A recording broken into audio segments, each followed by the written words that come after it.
I didn't feel like grabbing my mic from downstairs, so sue me over the audio quality. It's going to be an automotive related video, but not to this one. This video is going to be about my new truck, so it's going to kind of be one big supercut of doing a whole bunch of shit, but first things first, these toolboxes have to go because I can't see fucking shit out of this thing.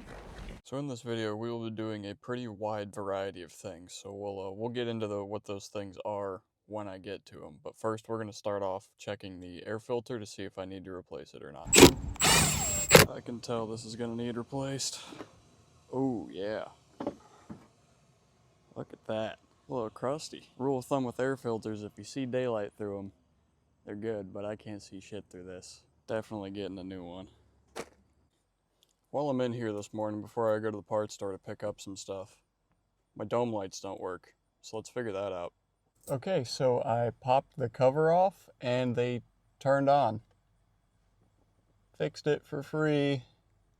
Put the cover back on, and the switch doesn't seem to work too well. You can hear me pressing it. So I guess that switch is something we have to dig into in the future, but it turns on when I open the door, so I guess that's really all I need. So we got a new air filter. We're gonna go ahead and drop that in, but I figured while I'm there, might as well hit the MAF with some cleaner. Don't use brake cleaner on your MAF. You have to use MAF cleaner on your MAF.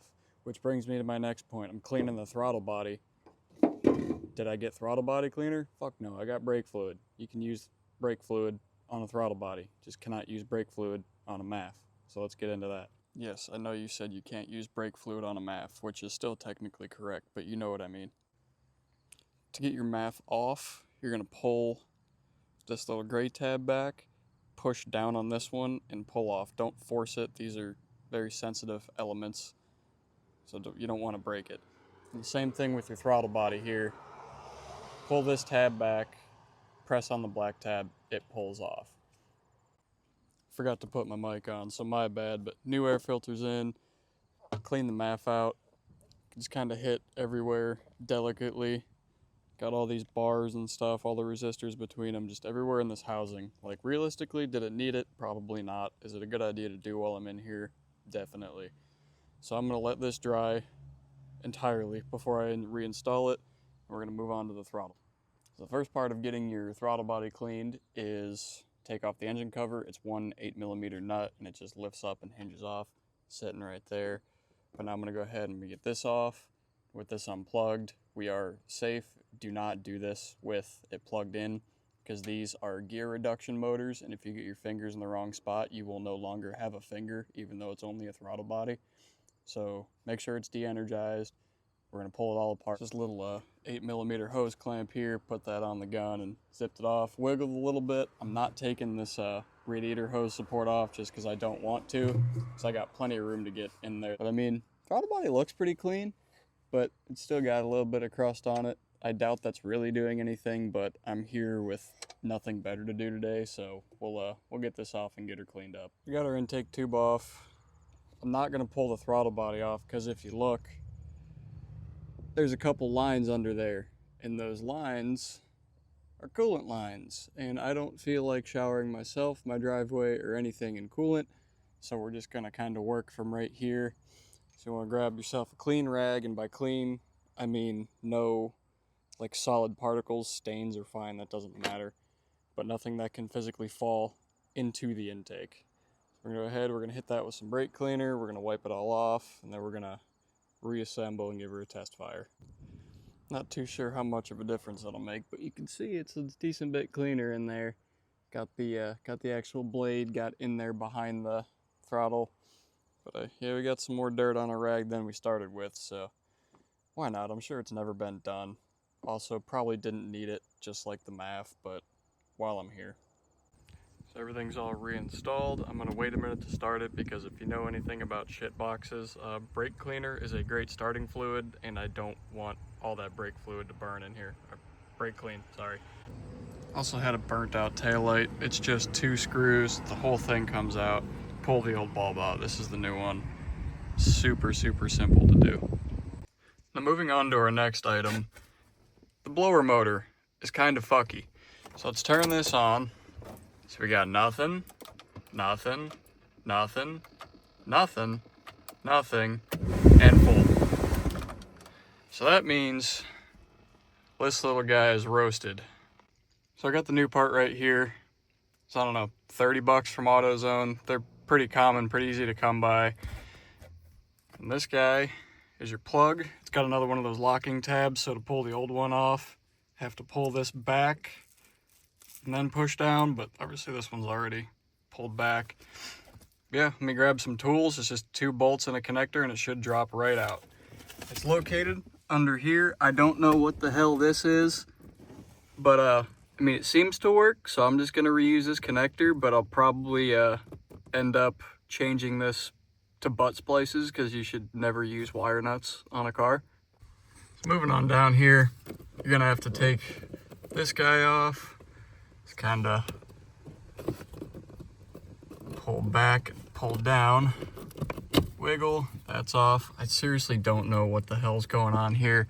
Somebody was in here before, because these are 2 different screws also, so I'm really hoping this is the issue and they didn't just try a new harness as a fix. I have no idea. And back here is our other connector, so I'm gonna grab a pick. Grab a pick or something, or your fingernail, doesn't really matter, but I don't feel like hurting myself. Once you get that pulled back a little bit, you gotta like press up right there on it to release it, because I can't grab it too well with my thumb. Press up. I think I got it. Yep. There you go. It's a little bit of a pain to get to, but it's not too bad. Now it's just these 2 screws right here, and this whole thing should drop out. With the old one out, comparing the 2, you can see there's a bit of a coloration difference. So there's like some brown spots, and it's just generally a darker green. So I'm wondering if this did get hot and that's what caused it to fail. But anyway, let's plug the new one in and see what happens. All right, new one is installed and plugged in, but if anybody could tell me why this one uses this location, but this tab doesn't quite reach over here. I see why they self-tapered into there, but I mean, come on, this is not okay. Whoever did this should know better. But let's go ahead, give it a try, see if this fixed our issue or if I'm gonna have a bigger headache on my hands. All right, moment of truth. Turn it on. Oh, yeah, I feel air. Yeah, look at that.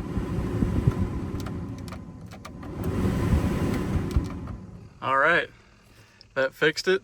On to the next thing. Cleaning up all my stuff and notice this.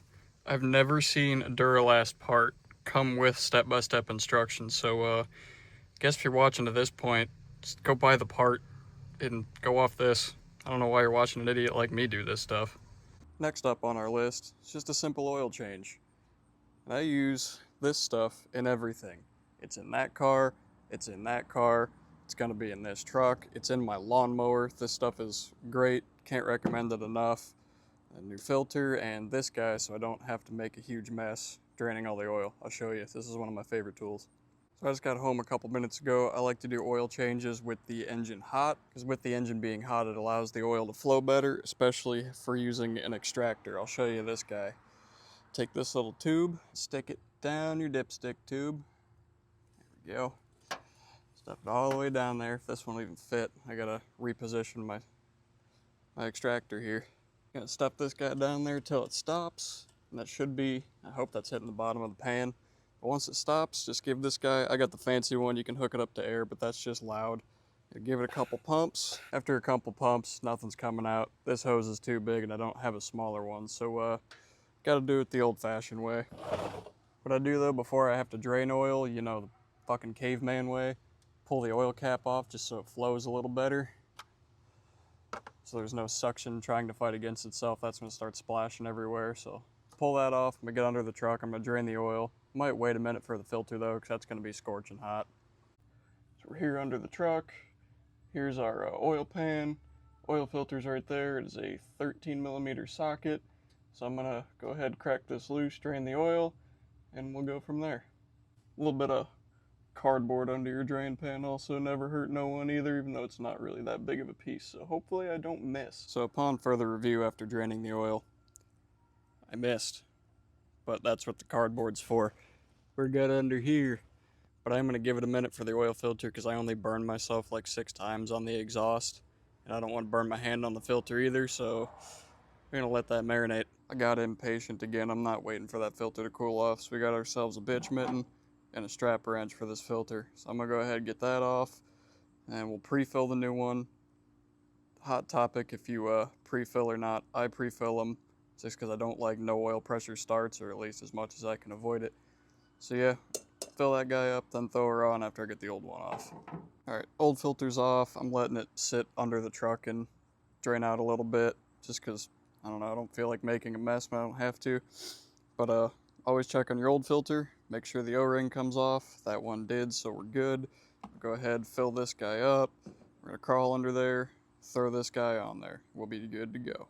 Okay, we're all pre-filled, and yes, the oil is green. It has like a UV dye in it, so if you can see where it's leaking from, if you have a black light. This one doesn't leak anything, surprisingly, so that's cool. But in case it does, I got this, so I can easily find where it's coming from, and it's just really good oil in general, minus, you know, the fact that it's green. I don't just buy it for the novelty. But got our O-ring all oiled up there, so we're gonna go ahead, spin her on. Sorry, I can't film too much under there. It's a bit of a tight space, and I can crawl under it without lifting it up, so I'm not gonna pull the jack out here just for an oil change. The oil capacity on these trucks is 6 quarts, but if you notice, since this is a German oil, it's in liters, but it still gives you the quarts. So this right here, this guy and this guy combined are 6 liters. Am I gonna measure out 0.3 left in here? No, it's getting the whole thing, and I'm pretty sure what I pre-filled on the oil filter accounts for some of that. So we'll put all this in, we'll check it. If not, I got more in the garage. So there we go, we're just gonna dump it all right down there, and you know, start trying to turn her into a European car. I also really like this brand because when you pull it apart, it kind of gives you your own little funnel slash spout deal, so it's easier to do without a funnel. I have a funnel. Am I gonna walk the 10 steps to go get it though? That's a rhetorical question. You should know who you're talking to by now. Ooh, only spilled a little bit. Can your AutoZone brand oil do that shit? After we dumped our oil in, put the cap back on, we're gonna put the dipstick in. We're gonna check that real quick, see what this tells us. We're a little over full, but that's fine, because this truck doesn't leak or burn anything, at least as far as I'm aware. So it's just a little insurance, and I'm not gonna check it at all through the winter. It's starting to get cold out here, and the last thing I wanna do is be outside because I weigh 150 pounds soaking wet. I get cold easy. So just don't like way overfill it. You don't want it coming out here or coming up there, because that can actually damage your cats, believe it or not. But just a little overfilled, it'll be mint. Quick side note, if you pull your dipstick out to check it, if you overfilled it like I did, and there's bubbles on it, that means you really overfilled it. So if there's bubbles, drain some out. But mine, I just checked it again, let it run for a minute. No bubbles, we're good. Because if it's bubbling, that means the crank is hitting the oil in the pan and frothing it up, and that's really bad. So if there's bubbles, drain it out. No bubbles, mint. Then after making sure we're full of oil, we want to reset the oil light. I never go by the oil light. I do every 3,000 to 5,000 miles, but it's still going to pop up regardless of when you do the changes, because the truck doesn't know when it has new oil or not. So to reset it, take your key, put it in there, don't start it. 2 clicks. Oh, shut up. Shut up. Wrong button. So how it says change engine oil, all we're gonna do is press the gas pedal to the floor 3 times within 5 seconds, and it should go away. So I'm gonna go back to here. Maybe not. Okay. So we're gonna go 1, 2, 3. There we go. Oil life reset. Now you will no longer get a light on the dash until whatever interval this is set at from the factory comes around. Now that the oil change is done, we are on to the next item on our list. Now it's the next day after our oil change, and we're moving on to flushing the brake fluid. It's really simple. I'm pretty sure you can do it with the truck on the ground. I'm gonna try because I don't feel like doing any extra work. But went ahead, sprayed all the bleeder screws with some WD-40 because, you know, Ohio. You can either do it the easy way or the hard way. This little guy, 20 bucks on Amazon. You hook it up to air. It comes with a whole bunch of different fittings. For the bleeder, it comes with different like air chuck size fittings and a whole bunch of other shit. It's like 20 bucks, and you just fucking pull the trigger and it'll suck all the fluid out for you. You don't need anybody else. And we got 2 of these bad boys. This should be enough. If it's not, oh well, close enough. And I'm pretty sure it's a 10mm wrench you need for the bleeder screws. If not, I will correct myself when the time comes. So let's go ahead. We're going to suck out all the old fluid in the master cylinder, and we're going to get started. Now the cap here says .3. You can put .4 or .5 in here because all the DOT rating is a temperature. So you can always shoot for higher because .4 and .5 will fade at higher temperatures, whereas .2 or .1 will do it a lot lower, and then you will no longer have brakes. So anything .3 or above is fine. But we're going to go ahead, we're going to suck out all this old fluid, just so we're not mixing new fluid with old shit. And turns out we can use our fluid extractor, just not for the reason I wanted to in the first place. Stuck that in there. Now we'll give this a couple pumps, build some suction, and here comes the old fluid. Just don't tell AutoZone I'm going to put old brake fluid in their oil container whenever I go to dump this out. Now with as much fluid as we can get sucked out, we're going to go ahead, we're going to top it up with this. And this is a job you're going to want to do every, I don't know, 4 or 5 years, because I'm sure you know, but brake fluid absorbs water, and it will lead to your brake lines rusting from the inside out, and then it could, the water in there could boil and cause your brakes to fade also. So not a bad idea. It's like, I don't know, 20 bucks for these 2 big ass containers. So we'll do it real quick. I filled it up way past the max just so I don't have to keep coming up here to check it. But now what you can do, don't put your cap all the way back on because you're just going to be trying to suck all the old fluid out against more suction from the cap, but you can rest it on here just so nothing falls in there. But don't put it on or else it's not going to work too well. Now when bleeding brakes, you always want to start at the axle that is farthest away from the master cylinder. So with the master cylinder being up here in the driver's side, we're going to go to the back passenger side first. Now when crawling under the truck, you can see our bleeder screw right there. It looks a little rusty, that's why I definitely hit it with more than enough WD-40. Got our wrench, let's find out if I was right or not on the size. I was not. So I gotta go find a wrench for that. It's smaller than a 10 mil. It's probably standard if I'm being honest, so should probably go find those. Yeah, we're gonna crack that loose, we're gonna put that bleeder on there, we're gonna hold the trigger down until the fluid starts to come out clear. So correction, it is a 8mm, back here at least. I'm pretty sure the front's a 10. But I couldn't get my wrench off in time, so I spilled a little bit of fluid. It's fine. Just don't let it get on your actual like brake material, because this shit will destroy brake pads. But these are drum brakes. I fucking hate drum brakes, but nothing's getting in it. So went ahead, popped our little bleeder guy on there. I'm gonna crack it loose again with our wrench, and we're gonna hold the trigger down on the bleeder. Alright, so with that cracked, you can see a little bit of fluid piddling out there, but we'll get over here and hit it with the gun and show you what it really looks like when it's flowing. So all we gotta do now is hold this. It's gonna be loud.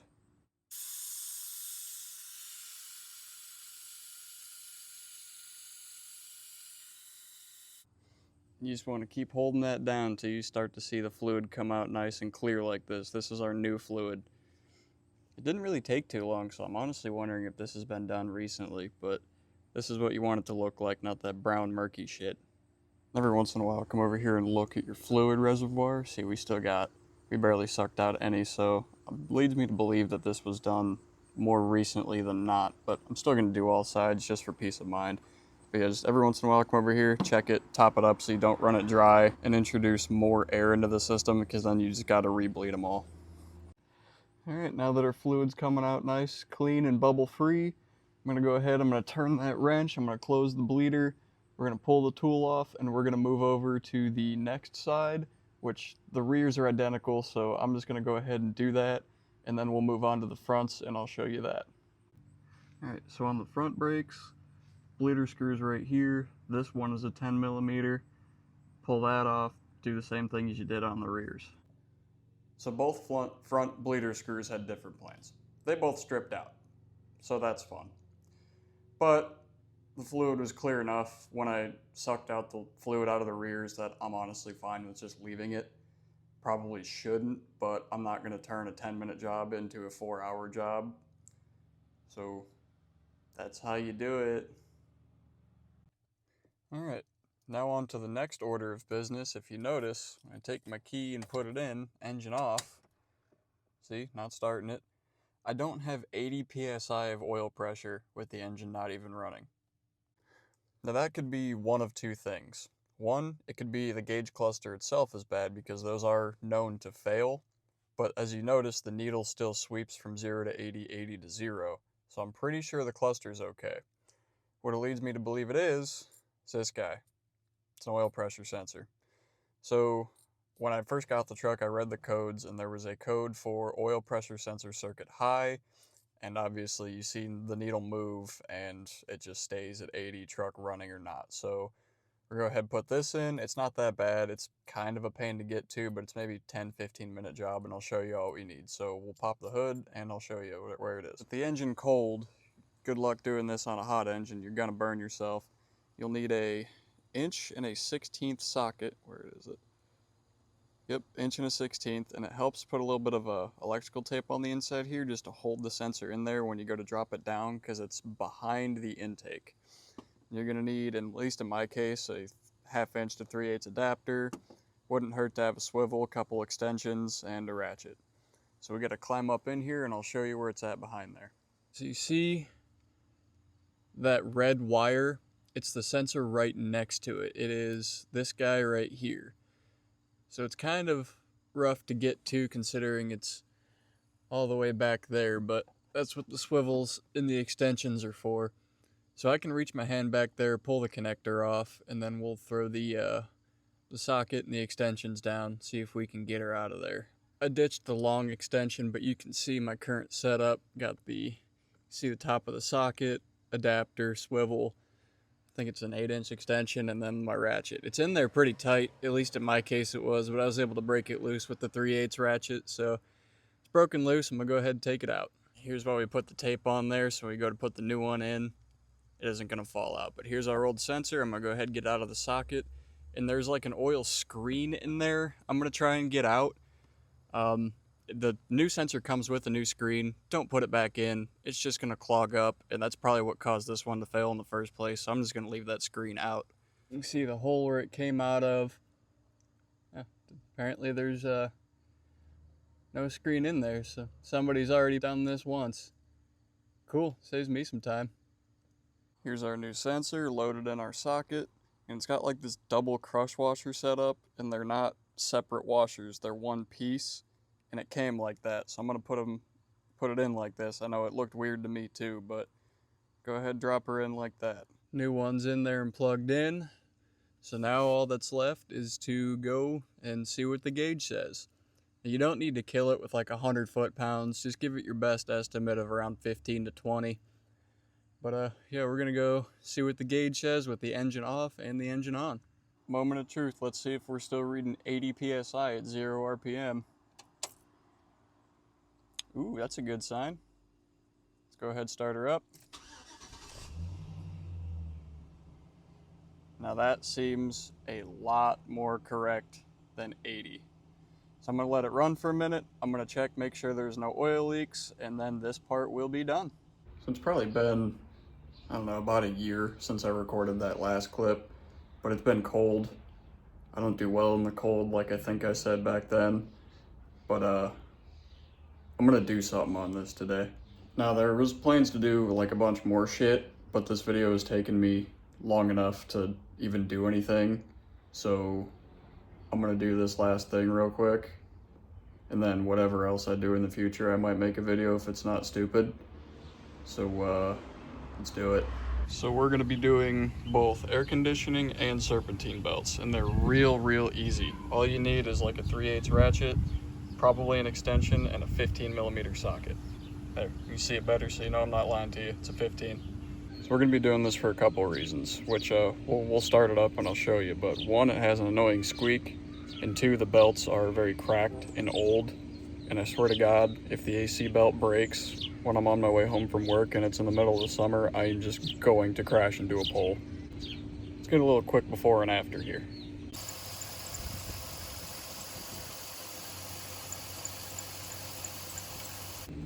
I don't know if you're able to hear it too well in that clip, because it usually only happens when the truck's been running for a while and it's warm. But again, you gotta take my word for it, it's really annoying when I'm driving, and it looks like I drive even more of a piece of shit than I already do. And that's just not a good look, man. So we're gonna change them. Now luckily these are super easy belts to do. You don't even have to take the intake off. To get your main belt off, obviously take note of your, shit, ratchet down. Take note of your belt routing, so around the tensioner, around the crank, up over the water pump, back down the power steering, up over the alternator, and under the idler. And the AC belt's pretty straightforward. Around the AC compressor, over top of the tensioner, around the crank. So if you need to, take a picture. I'm gonna try and give you the best angle I can here. But for our first belt, take your 15, put it on Tighten mode, put it on this little bolt right here, push down, and slide it off. Ta-da, that's about it. Then you gotta get it around your tool, obviously, to get it off. There we go, that easy. Just gotta fish it up out of here. There we go, belt's off, and you can see it's just full of cracks. This is a very old belt. And for the AC belt, simply remove your socket. Then you stick it right here, this little square guy, and just take the tension off and slip it off. And again, same deal. This was probably the one that was squeaking. Come to think of it, I think it was worse when the AC was on, so that would make sense. And I didn't have the AC on when I was trying to get you a clip because I'm an idiot. So yeah, we'll replace both of these. Here's our new belt. I compared it to the old one. Close enough. See if it fits. So slip it around the AC compressor, around the crank. And in my absence from working on cars, I forgot how much of a pain in the ass new belts can be, but we got it. Now I'll be completely honest, I forgot the routing, but we're gonna wing it, and then I'll compare to what I already filmed, and we'll see how bad I fucked it up. Totally didn't forget the routing and then have to look back at what I already recorded, but this is it. So you see in this hand we got our tensioner right there, we got our slack right here, so we're gonna grab our 15 millimeter that should have been put on before I only had one hand to use. I'm gonna go through the belt. You go over top of the belt, you're not gonna be able to slip it on. That's what she said, I think, somehow, I don't know. Maybe we lose the extension. Let's make sure we're on all of our pulleys. A little more messing around. If somebody could explain why auto companies make tensioners that don't travel far enough just to slip the belt on, that'd be great. I end up having to route it over the tensioner and leave slack off this idler since the back isn't ribbed and it's not going to catch on any of these teeth. So I routed over there, took the tension off, or held the tension off and just slipped the smooth part over the smooth part of the pulley, and that went on a lot easier than trying to push it on over the teeth of the tensioner. But they're both on there, so let's fire this thing up and see if anything changes. Here we are. Let's see if it squeaks. Go ahead, turn our air conditioning on, and go see if there's a change.